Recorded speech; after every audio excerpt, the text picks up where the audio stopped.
देश के लाखों केंद्रीय कर्मचारियों के मन में एक ही सवाल है, क्या 8वां वेतन आयोग उनकी जिंदगी में बड़ा बदलाव लेकर आएगा या नहीं।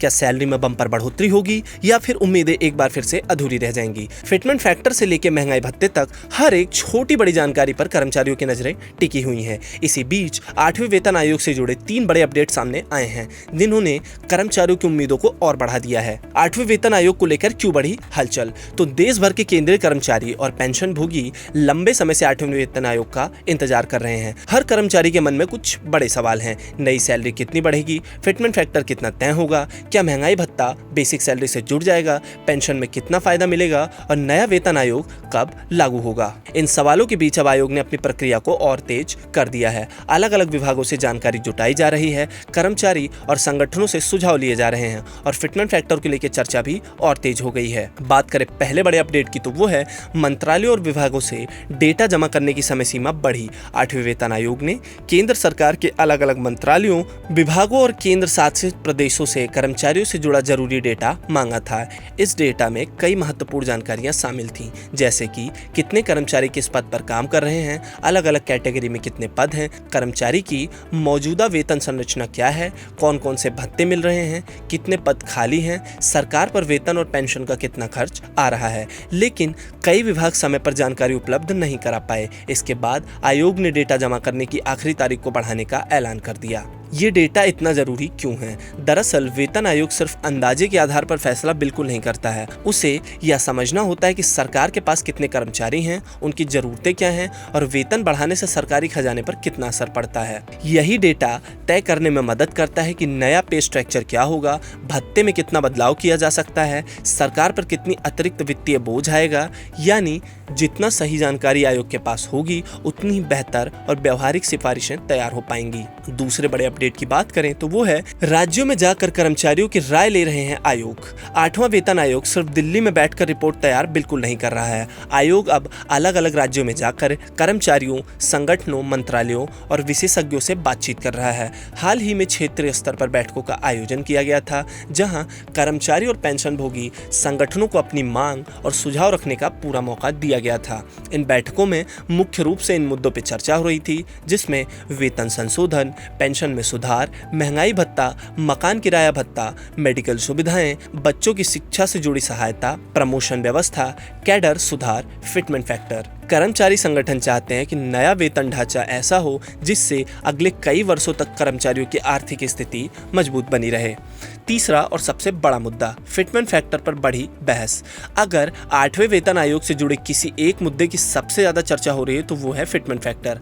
आसान भाषा में समझे तो फिटमेंट फैक्टर वो संख्या होती है जिससे पुराने बेसिक वेतन को गुणा करके नया बेसिक वेतन फिक्स किया जाता है। 7वें वेतन आयोग में क्या था? 7वें वेतन आयोग में फिटमेंट फैक्टर 2.57 रखा गया था, यानी पुराने बेसिक वेतन को 2.57 से गुणा करके नया बेसिक वेतन तय किया गया है। अब 8वें वेतन आयोग में कर्मचारी संगठन ज्यादा फिटमेंट फैक्टर की मांग कर रहे हैं। कुछ संगठनों की मांग है कि फिटमेंट फैक्टर 3 से ज्यादा होना चाहिए। वहीं कुछ एक्सपर्ट्स का कहना है कि सरकार पर वित्तीय बोझ को देखते हुए बहुत ज्यादा फिटमेंट फैक्टर देना आसान बिल्कुल नहीं होगा। फिलहाल बाजार में 1.82 से लेकर 3.83 तक के अलग अलग अनुमान चर्चा में छाए हुए हैं। लेकिन ध्यान देने वाली बात यह है कि अभी तक सरकार या 8वें वेतन आयोग ने किसी भी फिटमेंट फैक्टर की आधिकारिक घोषणा नहीं की है। फिटमेंट फैक्टर बढ़ने से सिर्फ सैलरी नहीं बदलेगी। कई लोग सोचते हैं कि फिटमेंट फैक्टर का असर सिर्फ वेतन तक सीमित रहेगा, लेकिन ऐसा बिल्कुल नहीं है। इसका सीधा असर बेसिक सैलरी, पेंशन, ग्रेच्युटी, भविष्य निधि यानी कि पीएफ, लीव एक्सटेंशन, अन्य वित्तीय लाभों, इन सभी पर पड़ेगा। यही कारण है कि कर्मचारी संगठन इसे सबसे बड़ा और अहम मुद्दा मानते हैं। महंगाई भत्ता यानी कि डीए का क्या होगा? तो 8वें वेतन आयोग को लेकर कर्मचारियों के बीच एक बड़ा सवाल ये भी है कि क्या डीए बढ़ना बंद हो जाएगा?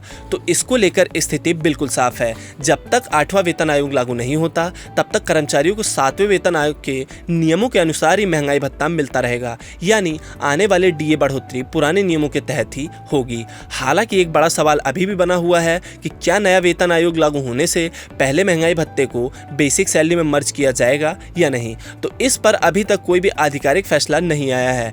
पिछले वेतन आयोगों में देखा गया है कि नए वेतन ढांचों को लागू करते समय डीए के समायोजन पर विचार किया जा रहा है। कर्मचारियों की और क्या मांगे हैं? सिर्फ सैलरी बढ़ाने की मांग नहीं है। कर्मचारी संगठन चाहते हैं कि नई व्यवस्था में उनकी रोजमर्रा की जरूरतों को भी ध्यान में रखा जाए। इसमें शामिल है बेहतर मेडिकल सुविधाएं, बच्चों की शिक्षा सहायता, हॉस्टल सब्सिडी, परिवहन भत्ता, जोखिम भत्ता, दूर दराज इलाकों में काम करने वाले लोगों के लिए विशेष सुविधाएं।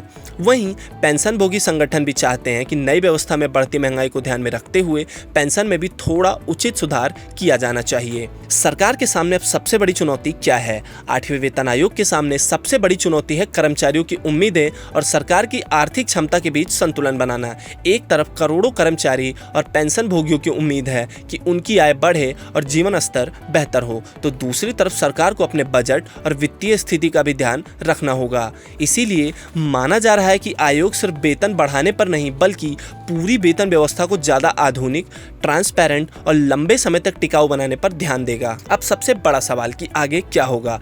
फिलहाल 8वां वेतन आयोग इन कामों में जुटा हुआ है। विभागों से डेटा जुटाने में, कर्मचारियों और संगठनों से सुझाव लेने में, अलग अलग क्षेत्रों में बैठकें कर रहा है, वेतन और भत्ते का अध्ययन कर रहा है। इसके बाद आयोग अपनी सिफारिशें तैयार करेगा और केंद्र सरकार को रिपोर्ट सौंपेगा। फिलहाल 8वें वेतन आयोग को लेकर 3 बातें सबसे ज्यादा महत्वपूर्ण हैं। पहली, डेटा जमा करने की प्रक्रिया आगे बढ़ गई है। दूसरी, आयोग कर्मचारियों और संगठनों से सीधे सुझाव ले रहा है। तीसरा, फिटमेंट फैक्टर पर सबसे ज्यादा चर्चा जारी है, लेकिन अंतिम फैसला अभी भी बाकी है। यानी आने वाले महीने केंद्रीय कर्मचारियों और पेंशनर्स भोगियों के लिए बेहद अहम होने वाले हैं, क्योंकि इसी आयोग के फैसले से तय होगा कि आने वाले वर्षों में उनकी सैलरी, पेंशन और आर्थिक कंडीशन किस दिशा में जाएगी।